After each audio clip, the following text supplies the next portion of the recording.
Hey everyone, welcome back to another video. So in the previous video, I made mention at the end of going over the completion of the Del Sol project and the new Yamaha YXZ manifold program that I had a big part on the way, and I likened it to getting the Supra either half or 1/3 of the way closer to running again. So that part has arrived, and I have it sitting here on the welding bench, and we can take a look at it. And we're going to, I guess you could find it a little bit electrifying to be kind of dad joke and punny. So what we have is all of these wires in this bag. And what all of these wires in this bag are the flying lead for my Pro EFI Pro 128 ECU that will be the brain of the silver car. So I've worked with Pro EFI for a number of years now.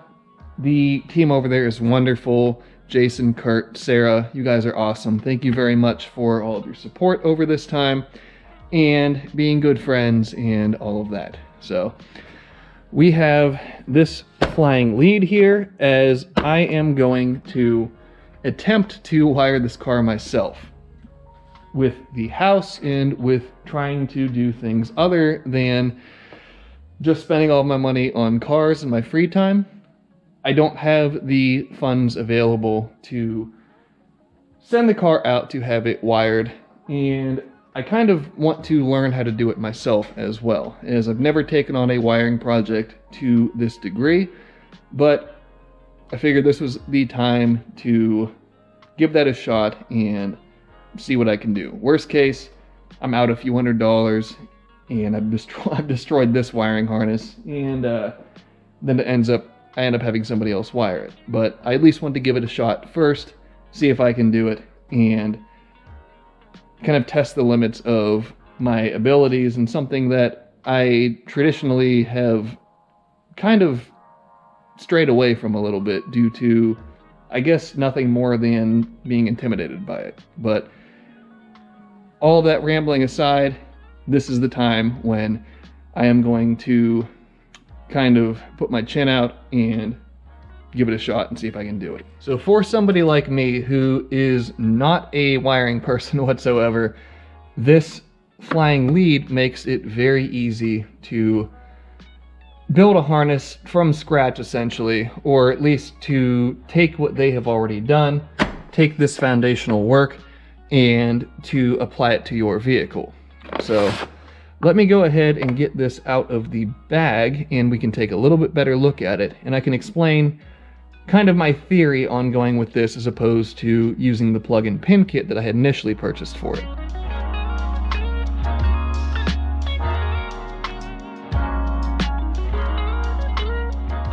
With the harness out of the bag now, I was also able to pull out their guide for the, I guess, the pinout or the pinout sheet for this harness corresponding to the pins and the functions on the Pro 128 ECU.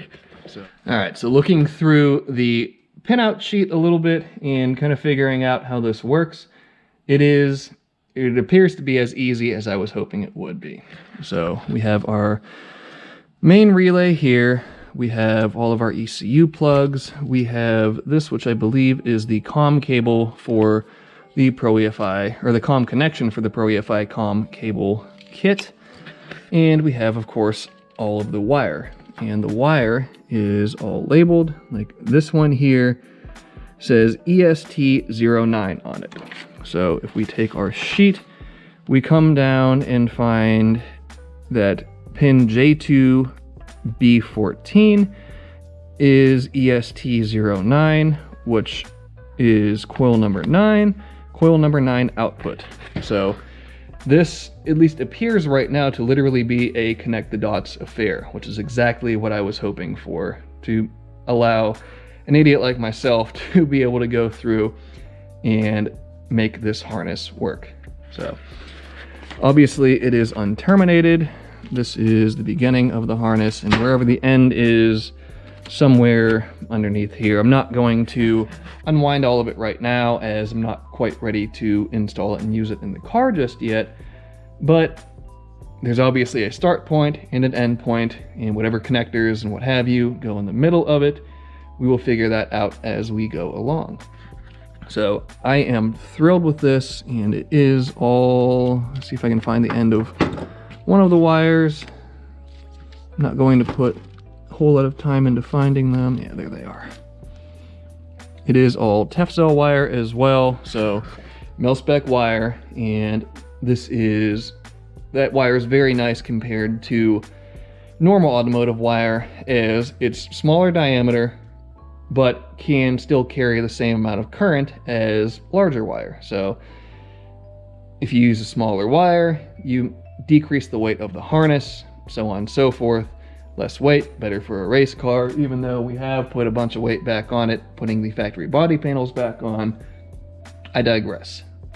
This is a nice harness, and it will serve me well to be able to figure my way, I guess navigate my way through building the harness for this car. So I went ahead and rebagged the harness. I'll throw it in here with all of the other electrical bits, and we'll move on to the next part, which is the Racepak dash. So I bought a Racepak drag logger dash, which you can see right here. Nice little digital dash, and somewhere either in this box or where I had all the other electrical parts stashed, I have a billet bezel for this as well that kind of churches it up a little bit in the dash and makes it look a little bit nicer than just having this plopped either off of a stand off of the steering column or mounted wherever else. So we have this, and have a bag of goodies from Racepak, which I've dug through this once before, but it's been quite a while. All this stuff has been sitting around for a bit, as I took a break from the car for a while, decided to play around with a few other hobbies, but now we're back on this, so I'll have to sort through all of it again and figure out exactly what we have. But we have the whole Racepak drag logger kit here, which will allow me to data log, as ProEFI, at least the 128 boxes, does not offer internal data logging. So you either have to buy one of their logger displays or go another route, which I wanted to go the Racepak route. So we have this. So very excited to finally have a digital dash in the car. So if I can, there we go, close the box with one hand. And like I said, it's been sitting for a while. Don't mind the dust on a lot of this stuff, but fortunately it did sit around, but now time to use it. So beyond that, we have all of our sensors, a couple 150-pound sensor kits, 7-bar map sensor, 2000 PSI sensor kit, which that would end up being used for nitrous if and when I ever decide to spray this thing, which I'll probably have to. We have an accelerometer, which is a G meter. And you can see here, if I take it out of its bubble wrap, you can see it has orientations marked on it for front and rear of car, right and left, which obviously all of those locations are going to be based off of the driver position in the car. So left side would be driver's side, right side would be passenger side, so on and so forth. And you can use this to measure the actual accelerative forces of the car and see how hard it's launching, so on and so forth. And I believe you can use that for some traction control stuff as well. So that's pretty neat.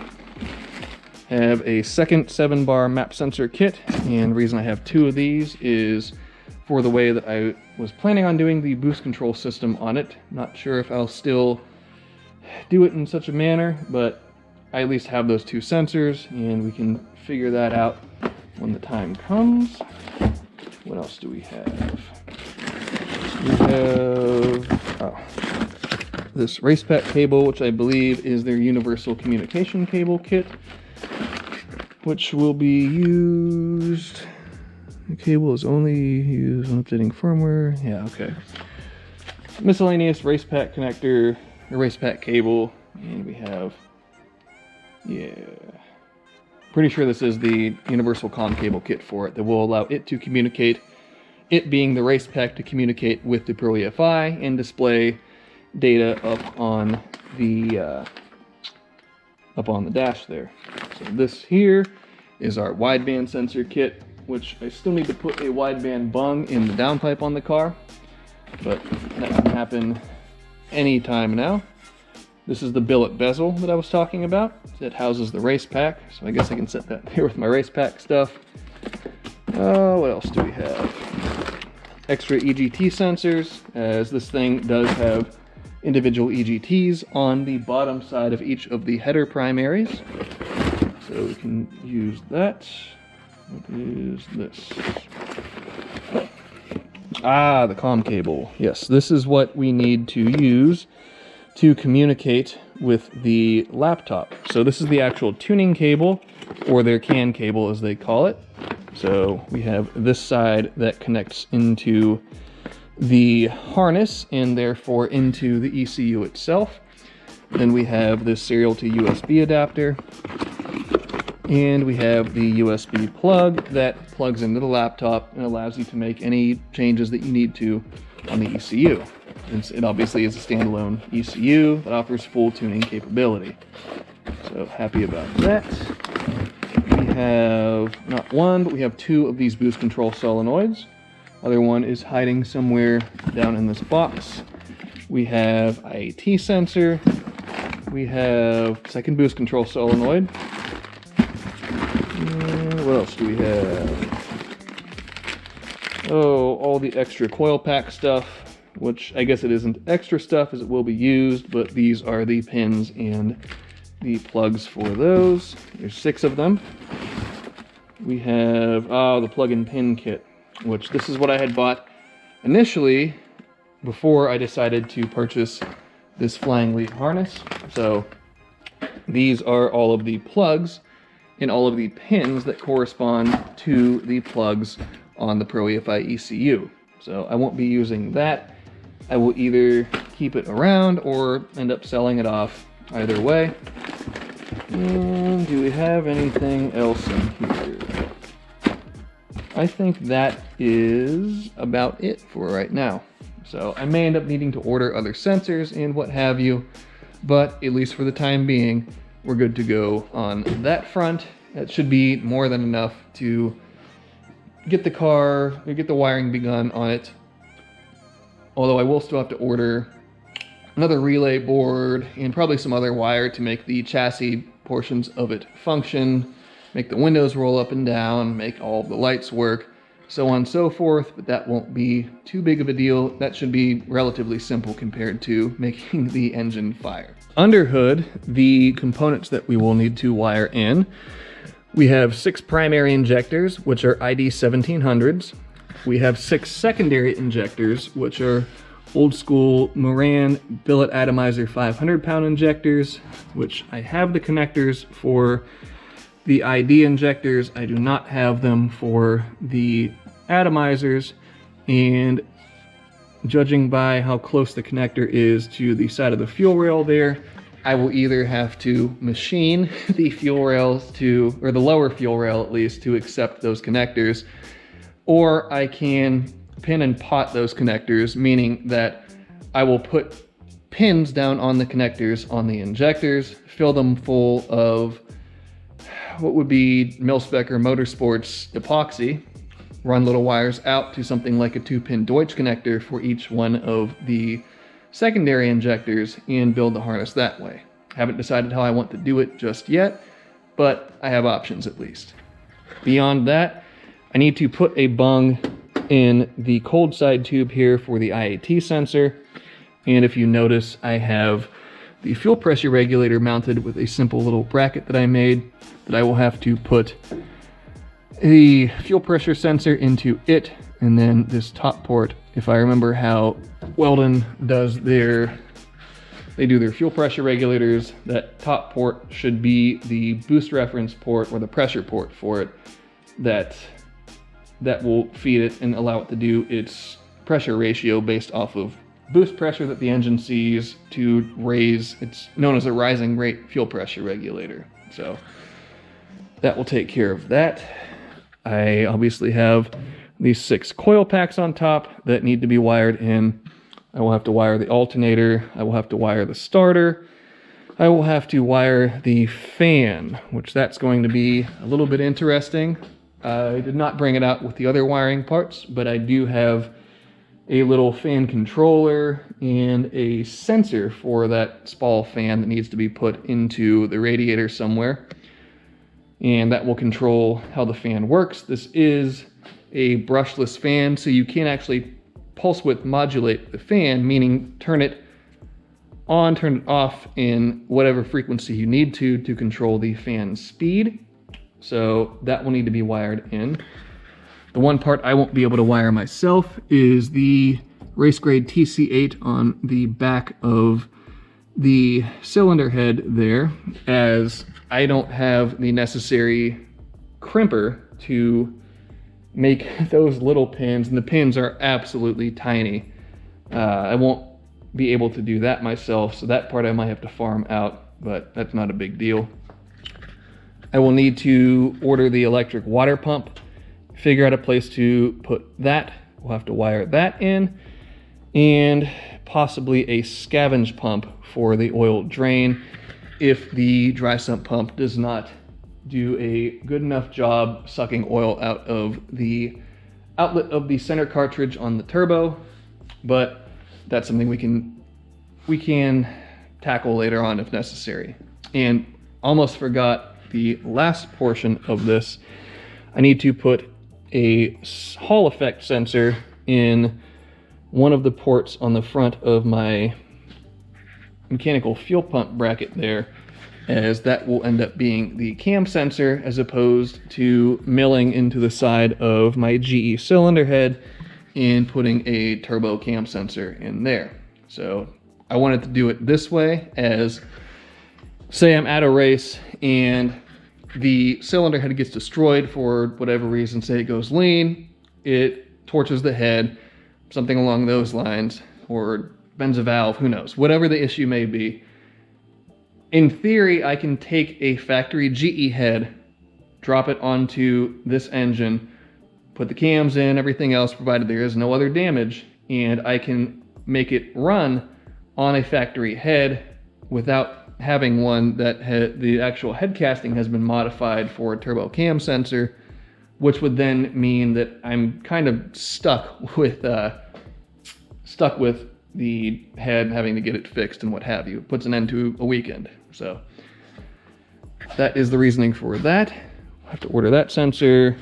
We'll have to order the water pump and a few other connectors, but we should be pretty good with things under the hood here to begin stringing these wires. I will also need to put one of the 150 PSI sensors into the cooling system in some area, whether I do that on the radiator or the fill pot, something along those lines, as I'd like to monitor coolant pressure for it, to determine if you have lifted a head or something along those lines, as you shouldn't have more than a normal amount of pressure in the cooling system. If you see 40 pounds, 50 pounds, something like that of coolant pressure, chances are that you no longer have a head gasket and a head that is sealing to the block. So another good part, or another good data point to monitor as you are running one of these cars down the track, or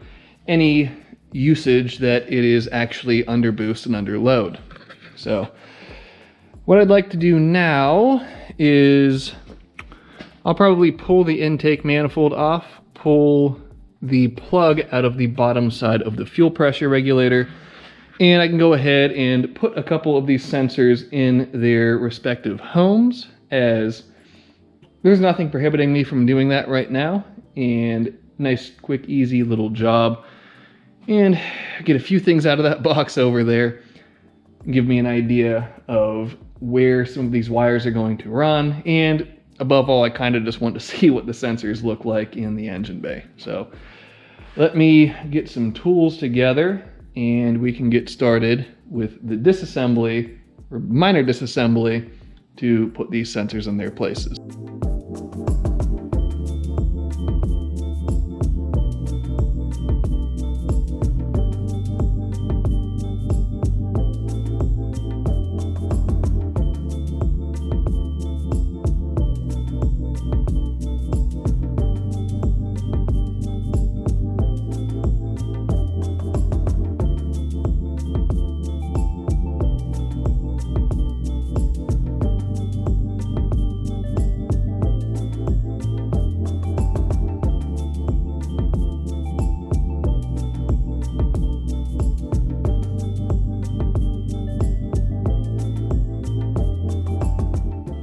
We have the fuel pressure sensor installed into the regulator, thread tape tightened down, all of that, and we have our little pigtail off of it, and the same goes, you can't see it right now since, actually yeah, you can see it a little bit. Right down here on the bottom side of the intake manifold, I installed one of the 7-bar map sensors. Now I'm unsure if it's going to stay in that location or if it needs to move elsewhere, but for the time being, I just wanted to throw it in there, if for nothing else, just my own satisfaction. So I also went ahead and I brought the IAT sensor over to poke around and see where I want to locate it. And I'm thinking, let me come around on this side, move the fan out of the way. And I'm thinking that it will go somewhere on the bottom side of this intercooler tube, and try to run it almost parallel to the dry sump tank mount right there. That way it keeps it very far away from anything spinning, rotating, i.e. the dry sump drive or the electric fan here, as I don't particularly want to end up sucking wires up into either of those things, ripping the sensor apart, ripping part of the harness apart, having to redo work. So we'll do a little bit of pre-planning right now and put this sensor in a location where it won't cause any issue. So beyond that, I think we have a pretty good idea of what still needs to be ordered, what still needs to be located, things along those lines. I guess the other thing I can do right now is pull the wideband out of its bag and figure out the location for that sensor, which I'm thinking it will go somewhere in this section along here to A, not have any issue with tire contact with it, and B, keep it fairly far away from our 2 wastegate dump tubes, as pre-turbine exhaust gas is going to be much hotter than post-turbine, and I don't want to destroy the sensor because of heat. So if we travel a little ways down the downpipe, and like I said, put the sensor somewhere in this pocket here, that keeps it away from our hot pre-turbine exhaust gas, keeps it away from the tire, and it'll make it plenty serviceable if I put the port now somewhere on the outside of this radius right here, and being on the outside of a bend, that will get us a much better reading than if it was on the inside of the bend. So let me go ahead, get that sensor, and mark out the location for the bung, then pull the front end apart, get the downpipe out of here, pop a hole in it, weld the bung in, and that will be one less thing outstanding, and we'll be one step closer to being able to string some wires in this thing.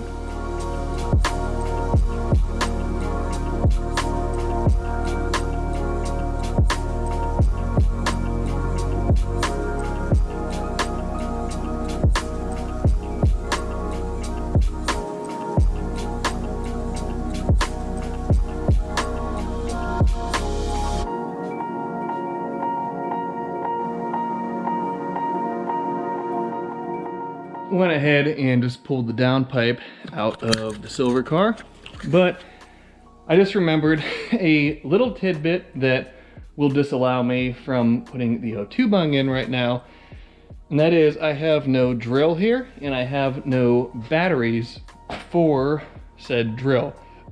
All that stuff is over at the house from working on drywall there, so I will have to bring the drill and a battery back over in the next couple of days.